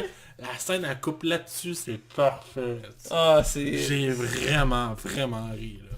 J'ai vraiment aimé ça beaucoup. J'ai aimé aussi, même si c'était pas un film sur les combats, ils en ont montré un petit peu. On a entre autres une arène illégale dans la ville où on voit des Pokémon se battre et entre autres Pikachu va devoir se battre Ouais, contre un drac au feu. Ouais. Pour te faire plaisir, je le dis en français. ouais, c'est pénible. Ah, c'est pénible. Il va devoir l'affronter et c'est là que tu vois comment il aurait ressemblé le combat en vrai parce que t'as Tim qui dit tu dois faire c'est genre attaque éclair, c'est ton attaque la plus forte. Ah puis il est pas capable. Moi c'est le fait qu'à un moment donné, il se couche en petite boule puis il est comme le piquant. Ça me fait rire parce que c'est la voix masculine, tu sais, c'est pas quand on l'entend normalement avec la petite voix japonaise là. Mais il y a deux gags dans le film qui m'ont fait rire, dont un quand il y a l'enquête, il fait... Comment il dit ça? Il se promène comme en boxeur dans les ruelles, puis il finit par dire non, je vais bien, là, je suis en boxeur, mais tout est beau. C'est parce que je me suis mis de quoi dans le nez. Si t'es un enfant, t'apprends pas, mais quand t'es un adulte, t'es comme ah tabarnak, il y a vraiment de ça. Puis ça, c'est l'autre quand ils vont rejoindre le bureau de l'enquêtrice. Puis là, il fait ah moi je suis capable de me faire du bien toute la nuit, genre. Puis là, t'as comme un malaise, là. Ouais. Il y a vraiment comme... Crème, j'étais comme surpris qu'il y ait ces gags-là dans le film. C'est vrai qu'il y a des petits gags comme ça qui étaient très surprenants. Mais vraiment, ça faisait partie de l'univers pour montrer que c'est un univers très général, qui touche à tout. Comme je disais, les combats, qu'ils ont montré que ça existait aussi, puis que c'est bien fait. Ouais, parce qu'un film Pokémon, pas de combat, c'est pas un film de Pokémon. Ben, c'est ça, puis je me demandais si ça allait en avoir, finalement, c'est subtil, mais il y en a un peu. Ben, tu sais, techniquement, il n'y en a pas vraiment un. Ben, Pikachu, il est sans défense. Il y a sa défense, mais... Puis en fait, un Gyarados qui pop, mais un Magica qui évolue en Gyarados. Ben, je comprends maintenant, avec du recul, pourquoi Pikachu n'est pas capable d'utiliser ses pouvoirs.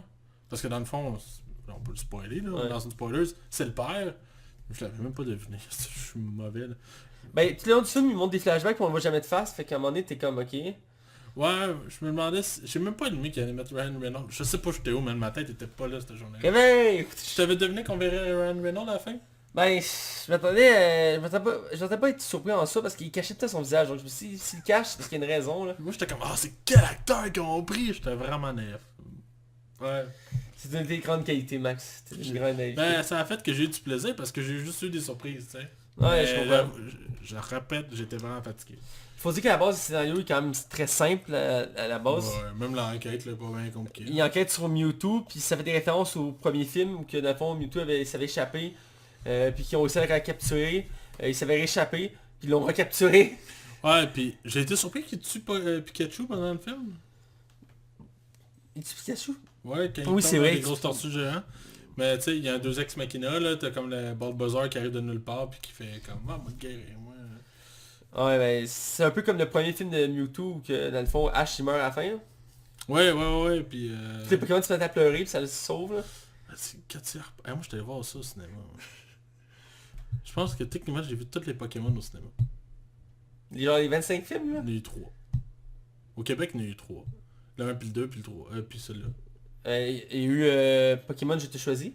C'est ça, c'est le dernier film d'animation qui est sorti dans des salles très limitées, genre. Ouais, il est sorti à Saint-Eustache. Ouais, c'est la seule place qui le diffusait. J'étais censé y aller en plus, mon chum Marcel avait gagné des billets. Ah ouais? Ouais, puis j'ai pas été. Parce que c'était censé être genre un remake du premier, un truc comme ça, là. C'est comme... Là, il y en a un nouveau qui était annoncé, c'est un film d'animation en 3D. En tout cas, bref, on décale là. Ça posé, on revient au film. Ouais, voilà. Donc j'ai bien aimé aussi la plupart des Pokémon que j'ai vus. J'ai aimé aussi leur interaction. Entre autres, dans ce univers-là, chaque personne a un Pokémon. Mettons le détective, le détective de police, lui, il a le chien rose, là, je sais plus c'est quoi son nom. Mais je trouvais que ça cadrait bien dans le duo.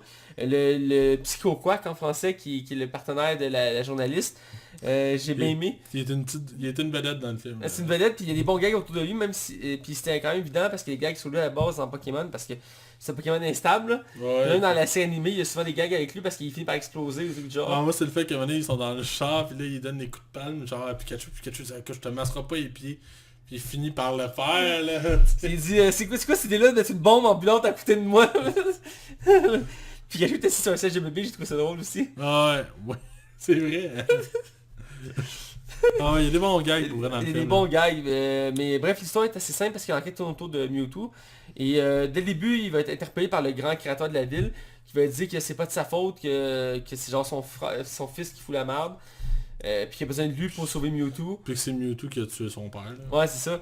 Fait que là, il décide de s'attaquer à Mewtwo, puis il finit par réaliser que c'est le contraire. Dans le fond, il s'est servi de lui pour retrouver Mewtwo. Ouais, ben c'est ça. Puis son fils à lui, là, je le trouvais tellement mauvais acteur dans le film. J'étais comme, voyons, tu peux pas être mauvais de même. Puis finalement réaliser que c'était voulu. Je me suis fait avoir là. Ouais, parce que c'était Métamorphe qui prenait... Maudit que je suis naïf. Maudit que je suis Parce que naïf. le Pokémon du grand Manitou, le grand gérant de la ville, c'est un Métamorphe. Ouais. Qui fait aussi pour ça. Qui fait quelques belles transformations aussi, ce qui se ressemble à quelques reprises dans le film. Mais j'ai trouvé que vraiment les duos cadraient bien, puis les autres Pokémon qui tournent autour, les singes qui attaquent le team au début, c'était bien. Tous les Pokémon qu'on croise, j'ai aimé ça pour le Gyarados évoluer. Là, Ouais, c'était cool ça. Ils ont pris des Pokémon très très imposants là, pour nous les montrer. Là. Il y avait des affiches dans la chambre de Tim qui faisaient des références au jeu. À un moment donné, je sais pas si vous avez remarqué les affiches, il y en a une ça faisait référence à Johto. Ah, j'ai pas vu. Qui était, dans le fond, c'est la deuxième génération, qui est or, argent et cristal. Qui est la deuxième génération, c'est la ville, c'est Johto. Qui est la ville voisine à Kanto, qui est la première ville.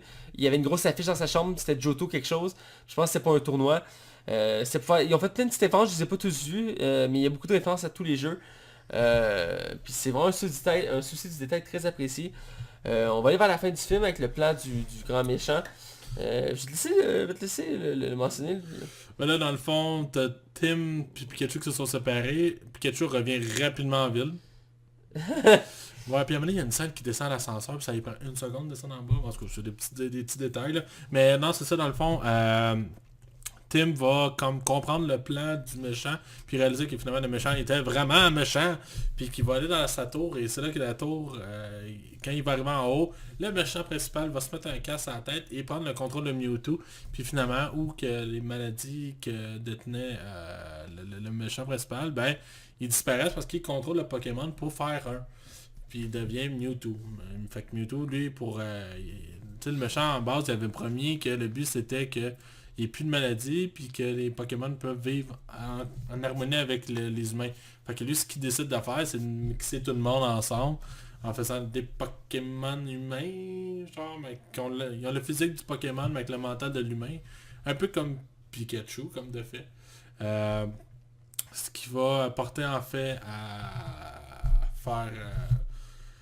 ils vont se battre, ils vont sauter dans les... Parce que dans le fond, il va y avoir du gaz qui rend les Pokémon agressifs. Et ces gaz-là vont se retrouver dans les ballons. Les ballons vont se faire éclater. Et va justement rendre tous les Pokémon agressifs à la même occasion. Fait que ça amène vraiment c'est une bonne fin. Je trouve vraiment que visuellement c'est super intéressant. Là. Je trouve vraiment qu'il y a une bonne scène d'action. Il y a un bon rythme. Puis tu sais, t'as comme le climax quand justement Pikachu devient être capable à utiliser son pouvoir le plus puissant pour ça créer une claque à Mewtwo. Mais finalement, le but était de faire une diversion pour enlever le casque du méchant, parce que finalement, c'était simple. Ça fait une belle scène d'action qui sont comme des airs, puis comme des ballons. Ouais, j'ai eu des vertiges, c'était bien fait. C'était bien fait, Pikachu il est genre sur un PG, puis il pourchasse Mewtwo, puis Ouais, c'est vrai, parce que, ouais. Puis c'est une belle scène bien faite, là. Ouais. J'ai bien aimé ça, l'animation de cette scène-là. C'est bien rythmé, là. Le place méchant, par contre... c'est classique, là, je veux dire. C'est classique. Mais je trouve que... Oui, c'est classique, mais je trouve que ça s'implante bien dans un univers comme Pokémon. Ça fait du sens, ça se tient. C'est pas un gros scénario, mais je trouve vraiment que ça se tient. Je trouve ça bien. Pour vrai, là. Non, c'est ensemble c'est très bien, puis la twist à la fin que... Dans le fond, Pikachu c'est son père. Je l'ai pas vu venir. C'est quand même quelque chose d'intéressant. J'étais surpris de voir Ryan Reynolds physiquement dans le film. Je m'attendais pas à ça. Ben, je sais pas que j'avais deviné, mais en même temps, je suis content de le voir là. Je veux dire, c'est un bon acteur, puis... Ben, ça promet que si éventuellement il y a une suite, Ryan Reynolds pourrait être dedans en tant que personnage principal, là, tu sais. Puis c'est niaiseux, j'ai pas pensé au fait que ce serait Ryan Reynolds parce que Justice c'est un homme noir. Fait que j'ai jamais fait le lien que genre ça serait son père. J'avoue Mais que tu sais, là-dessus, c'était quand même bien pensé. Ouais, mais tu sais, il est mulâtre là, fait que tu sais, dans le fond, quand tu y penses, ça fait du sens. Ça fait du sens, ouais.